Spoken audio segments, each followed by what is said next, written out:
Hi అండి, welcome to my channel Shravani spicy kitchen. నేను మీ శ్రావణి.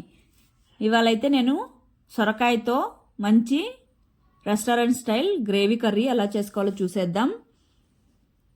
దీన్నే బాటిల్ గార్డ్ అని కూడా అంటారు. టేస్ట్ మాత్రం అద్భుతంగా ఉంటుంది. నేను చెప్పడం కాదండి, మీరైతే ఒకసారి ట్రై చేసి చూడండి. టేస్ట్ అనేది మీరే చెప్తారు. ఇదైతే రైస్, రోటీ, చపాతీ ఎందులోకైనా బాగుంటుంది. ఎస్పెషల్లీ మేతి పరాటాకైతే చాలా యమ్మీగా ఉంటుంది. ఆ కాంబినేషన్తో ఒకసారి తప్పకుండా ట్రై చేయండి. అందులోనూ వాటర్ కంటెంట్ అనేది ఎక్కువగా ఉండడం వల్ల హెల్త్కి అయితే చాలా అంటే చాలా మంచిది. కనీసం వీక్లీ వన్స్ ఆర్ ట్వైస్ అయినా తినడానికి ట్రై చేయండి. ఎప్పుడు పప్పు, ఫ్రై, కర్రీనేనా అండి, ఈ విధంగా ట్రై చేసి చూడండి, వేరే లెవెల్లో ఉంటుంది. లేట్ చేయకుండా అయితే ప్రాసెస్లోకి అయితే వెళ్ళిపోదాం. ముందుగా అయితే సొరకాయకి ఈ విధంగా చెక్కు తీసేసుకొని, ఇక్కడ నేను చూపిస్తున్నాను కదా ఆ విధంగా మీడియం సైజు ముక్కలు కట్ చేసేసుకొని పక్కన పెట్టేసుకోవాలి. ఇప్పుడైతే ఈ సొరకాయ ముక్కల్ని కొద్దిగా టాస్ చేసుకుంటే టేస్ట్ అనేది బాగుంటుంది కర్రీలో. కాబట్టి కడాయి పెట్టుకొని ఆయిల్ వేసుకున్నాక హాఫ్ స్పూన్ పసుపు, కారం, సాల్ట్ వేసేసుకొని మసాలాలు పచ్చివాసన పోయేంత వరకు నూనెలో మంటను లో ఫ్లేమ్లో పెట్టుకొని ఫ్రై చేసుకున్న తర్వాత సొరకాయ ముక్కలను కూడా ఇందులోకి వేసేసుకొని మంటను లో ఫ్లేమ్లో మాత్రమే పెట్టుకోవాలి. పెట్టుకున్న తర్వాత ఈ విధంగా మిక్స్ చేసేసుకొని అందులోని వాటరు అలానే పచ్చివాసన పోయేంత వరకు, డ్రైగా అయ్యేంత వరకు ఫ్రై చేసుకుంటే సరిపోతుంది. ఎక్కువ రోస్ట్ అవ్వాల్సిన అవసరం అయితే లేదు. ఈ విధంగా మూత పెట్టుకొని 2 minutes మగ్గించుకుంటే సరిపోతుంది. చూడండి, ఈ విధంగా నూనె పైకి తేలేంత వరకు ఫ్రై చేసుకుంటే సరిపోతుంది.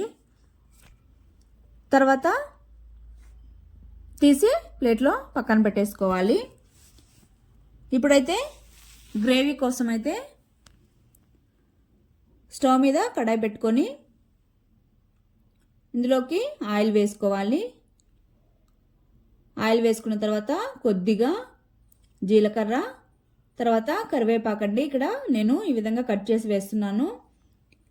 ఆకులు అనేవి కొద్దిగా పెద్దవిగా ఉన్నాయి. అలానే వేసామంటే తీసి పక్కన పెట్టేస్తారు. కాబట్టి ఈ విధంగా కట్ చేసి వేసామంటే తీయడానికి కష్టంగా ఉంటుంది. కాబట్టి తీయకుండా అలానే తినేస్తారు.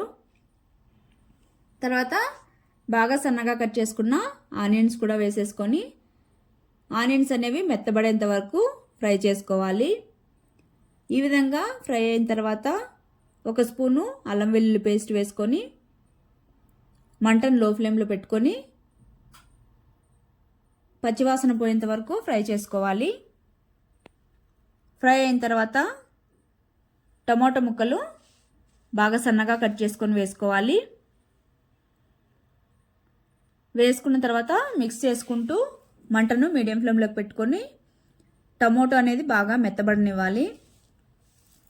ఈ విధంగా మెత్తబడిన తర్వాత హాఫ్ స్పూన్ పసుపు, అలానే మీ స్పైస్కి తగ్గట్టు కారం, తర్వాత హాఫ్ స్పూన్ ధనియాల పొడి, పావు స్పూన్ వేయించిన జీలకర్ర పొడి వేసుకొని ఒకసారి మసాలాలన్నీ మాడిపోకుండా మంటను లో ఫ్లేమ్లోకి పెట్టుకొని ఇంకాసేపు ఫ్రై చేసుకోవాలి. ఈ విధంగా నూనె పైకి తేలేంత వరకు ఫ్రై చేసుకున్న తర్వాత మనం వేయించి పక్కన పెట్టుకున్న సొరకాయ ముక్కలను కూడా ఇందులోకి వేసేసుకొని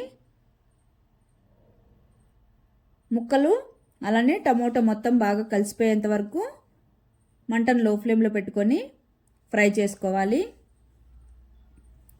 ఈ విధంగా ఫ్రై అయిన తర్వాత ఇందులోకి 1 గ్లాస్ వాటర్ వేసుకోవాలి. ఎక్కువ వేసుకోకండి, వాటరీగా అయిపోతుంది మొత్తం. 1 గ్లాస్ వాటర్ మాత్రం వేసుకొని ఒకసారి మిక్స్ చేసేసుకొని ఈ స్టేజ్లోనే ఉప్పు కారాలన్నీ అడ్జస్ట్ చేసేసుకోవచ్చు. తర్వాత మూత పెట్టుకొని ఒక 5 minutes కుక్ చేసుకోవాలి. ముక్కలు అనేవి కాస్త మెత్తబడేంత వరకు మధ్య మధ్యలో కలుపుకుంటూ కుక్ చేసుకోవాలి. ఈ విధంగా కుక్ చేసుకున్న తర్వాత వేడి నీళ్ళలో నానబెట్టుకున్న జీడిపప్పులు, తర్వాత వెన్న వేసేసుకొని ఇందులోనే కొద్దిగా వాటర్ వేసుకొని మెత్తగా మిక్సీ పట్టేసుకోవాలి. నేను ఇక్కడ చూపిస్తున్నట్టుగా బాగా సాఫ్ట్గా ఉండాలి. ఇక్కడైతే కర్రీ కూడా దగ్గర పడింది కాబట్టి మనం మిక్సీ పట్టుకున్న జీడిపప్పుల పేస్ట్ కూడా ఇందులోకి వేసేసుకొని ముందుగా అయితే మంటను లో ఫ్లేమ్లో పెట్టుకొని కలుపుతూనే ఉండాలి. మొత్తం అంతా బాగా కలిసిపోయిన తర్వాత కొద్దిగా వాటర్ అనేవి యాడ్ చేసుకొని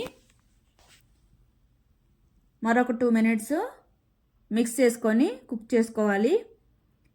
జీడిపప్పుల పేస్ట్ కాబట్టి త్వరగా దగ్గర పడిపోతుంది. కాబట్టి కొద్దిగా వాటర్ వేసుకున్నారంటే కన్సిస్టెన్సీ అనేది కొద్దిగా లూజ్గా ఉంటుంది. ఈ విధంగా మిక్స్ చేసుకున్న తర్వాత 2 to 3 minutes కుక్ చేసుకోవాలి. తర్వాత ఇందులోనే 1/2 స్పూను గరం మసాలా, అలానే కొద్దిగా కసూరి మేతిని కూడా ఈ విధంగా నలిపేసుకొని వేసేసుకొని ఒకసారి మళ్ళీ మొత్తం మిక్స్ చేసేసుకొని మూత పెట్టుకొని కాసేపు మగ్గించుకుంటే సరిపోతుంది. ఎక్కువసేపు కుక్ అవ్వాల్సిన అవసరం అయితే లేదు, ఆల్రెడీ కుక్ చేసుకున్నాం కాబట్టి. చివరిగా అయితే కొత్తిమీర, అలానే కొద్దిగా సాల్ట్ తక్కువ అనిపించింది, సాల్ట్ వేసేసుకొని